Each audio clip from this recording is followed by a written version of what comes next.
Welcome back to Dimebag Darren World Headquarters here in the corner of my living room where we are on the Omnivox channel.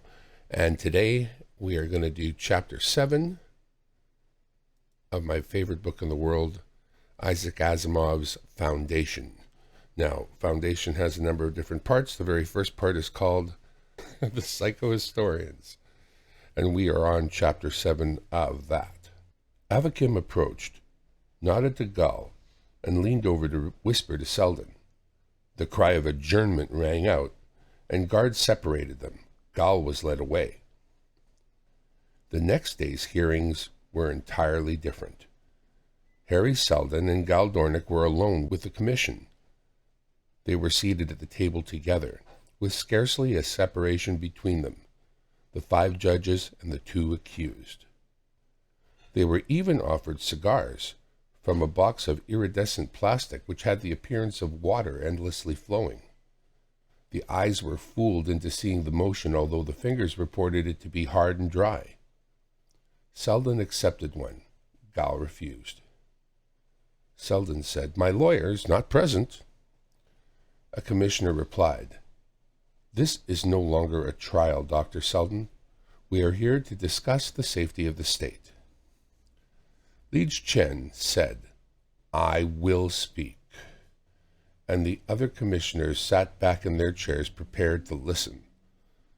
A silence formed about Chen, into which he might drop his words.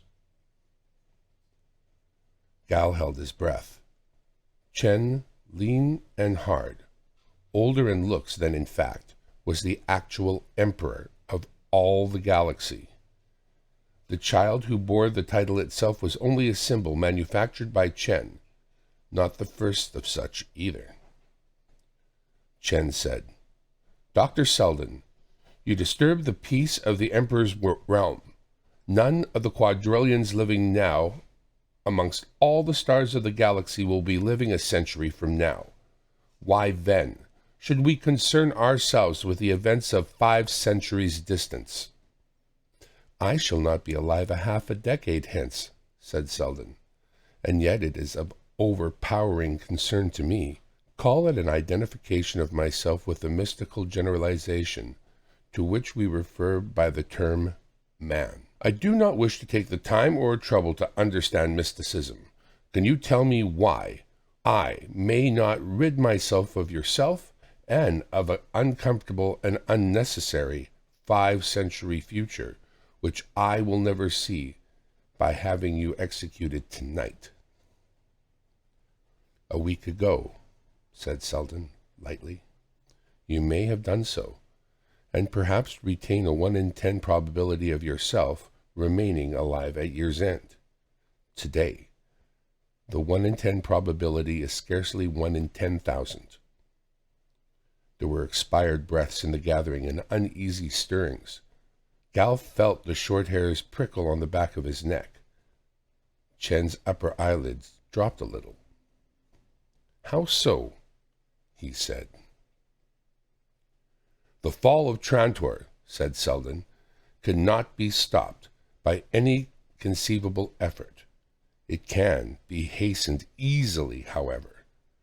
The tale of my interrupted trial will spread throughout the galaxy. Frustration of my plans to lighten disaster will convince people that the future holds no promise to them. Already they recall the lives of their grandfathers with envy. They will see the political revolutions and trade sanctions will increase. The feeling will pervade the galaxy that only what a man can grasp for himself and at that moment will be of any account. Ambitious men will not wait. Unscrupulous men will not hang back. By their every action they will hasten the decay of the worlds. Have me killed, and Trantor will fall, not within 5 centuries, but within 50 years, and you yourself within a single year." Chen said, "These are words to frighten children, and yet your death is the only answer which will satisfy us." He lifted his slender hand from the papers on which it rested, so that only 2 fingers touched lightly upon the upmost sheet. "Tell me," he said, Will your only activity be that of preparing this encyclopedia you speak of? It will. And need that be done on Trantor? Trantor, my lord, possesses the Imperial Library, as well as the scholarly resources of the University of Trantor. And yet, if you were located elsewhere, let's say upon a planet where the hurry and distractions of a metropolis would not interfere with your scholastic musings, where you and your men may devote yourselves entirely and single-mindedly to their work, might not that have advantages? Minor, perhaps. Such a world has been chosen, then. You may work, doctor, at your own leisure, with your 100,000 about you. The galaxy will know that you're working and fighting the fall. They will even be told that you will prevent the fall. And he smiled. Since I don't believe in so many things, it's not difficult for me to disbelieve in the fall as well, so that I am entirely convinced that I'm telling the truth to the people. And meanwhile, Doctor, you will not trouble Trantor, and there will be no disturbance of the Emperor's peace. The alternative is death for yourself and is for as many of your followers as seems necessary. Your earlier threats I disregard. The opportunity for choosing between death and exile is given you over a time period stretching from this moment to 5 minutes hence. What world is chosen, my lord? It is called, I believe, Terminus, said Chen. Negligently, he turned his papers...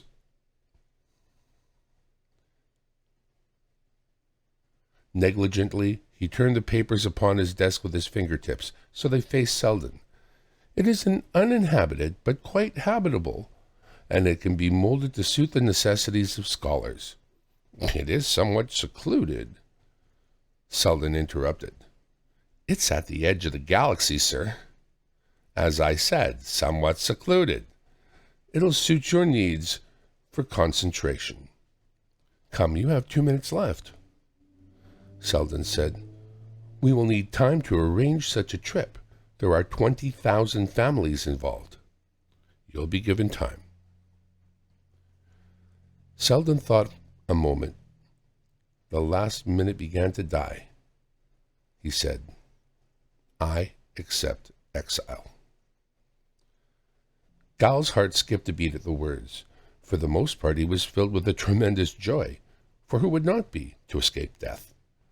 Yet, in all his vast relief, he found space for a little regret that Selden had been defeated.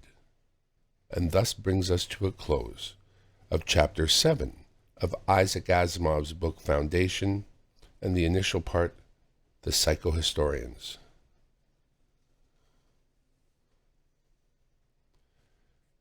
Won't be long before we do chapter number 8, and that will take care of the very first part of the book. I hope you're enjoying it. Please visit again. Bye for now.